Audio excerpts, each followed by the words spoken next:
പിരമിഡുകളെക്കുറിച്ച് കൗതുകകരമായ ചില വസ്തുതകളുണ്ട്. സാധാരണയായി പിരമിഡുകൾക്ക് 4 വശങ്ങളാണുള്ളത് എന്നാണ് നമ്മൾ കരുതുന്നത്.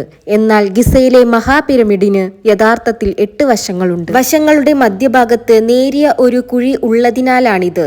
ഇത് ഭൂമിയിൽ നിന്ന് നോക്കിയാൽ കാണാൻ കഴിയില്ല, മറിച്ച് പ്രത്യേക വെളിച്ചത്തിൽ ആകാശത്ത് നിന്ന് നോക്കിയാൽ മാത്രമേ ദൃശ്യമാകൂ. പിരമിഡുകളോ രാജാക്കന്മാരുടെ കല്ലറകളോ തുറക്കുന്നവർക്ക് മരണം അല്ലെങ്കിൽ വലിയ ദുരന്തങ്ങൾ സംഭവിക്കും എന്ന വിശ്വാസമുണ്ട്. ഇതിന് വലിയ പ്രചാരം ലഭിച്ചത് 1922 തുതൻഖാമുന്റെ കല്ലറ തുറന്നതിന് ശേഷമാണ്. കല്ലറ തുറക്കാൻ സാമ്പത്തിക സഹായം നൽകിയ വ്യക്തി അത് തുറന്ന് മാസങ്ങൾക്കുള്ളിൽ ഒരു കൊതുക് കടിയിലൂടെ അണുബാധയേറ്റ് മരിച്ചു. അദ്ദേഹത്തിന്റെ മരണസമയത്ത് കെയ്റോ നഗരത്തിലെ മുഴുവൻ വൈദ്യുതിയും നിലച്ചുവെന്നും അദ്ദേഹത്തിന്റെ പ്രിയപ്പെട്ട നായ അലറി വിളിച്ച് ചത്തുപോയെന്നും പറയപ്പെടുന്നു. ആയിരക്കണക്കിന് വർഷം അടഞ്ഞുകിടന്ന കല്ലറകൾക്കുള്ളിലെ വിഷാംശമുള്ള പൂപ്പലുകൾ അല്ലെങ്കിൽ ബാക്ടീരിയകൾ ശ്വസിച്ചതാകാം മരണകാരണമെന്ന് ശാസ്ത്രജ്ഞർ കരുതുന്നു. മരണാനന്തര ജീവിതത്തിൽ വിശ്വസിച്ചിരുന്നത് കൊണ്ടാണ് അവർ ശരീരം അഴുകാതെ സൂക്ഷിച്ചിരുന്നത്. മൃതദേഹം അഴുകാതിരിക്കാൻ തലച്ചോറും മറ്റ് ആന്തരിക അവയവങ്ങളും നീക്കം ചെയ്യുമായിരുന്നു. അതിൽ അതിശയിപ്പിക്കുന്ന കാര്യം, മൂക്കിലൂടെ ഒരു പ്രത്യേക കൊളുത്തിട്ടാണ് അവർ തലച്ചോർ പുറത്തെടുത്തിരുന്നത്. ശരീരം ഉണക്കാൻ ഒരു പ്രത്യേക തരം ഉപ്പ് ഉപയോഗിച്ച് 40 ദിവസത്തോളം മൂടിവെക്കും.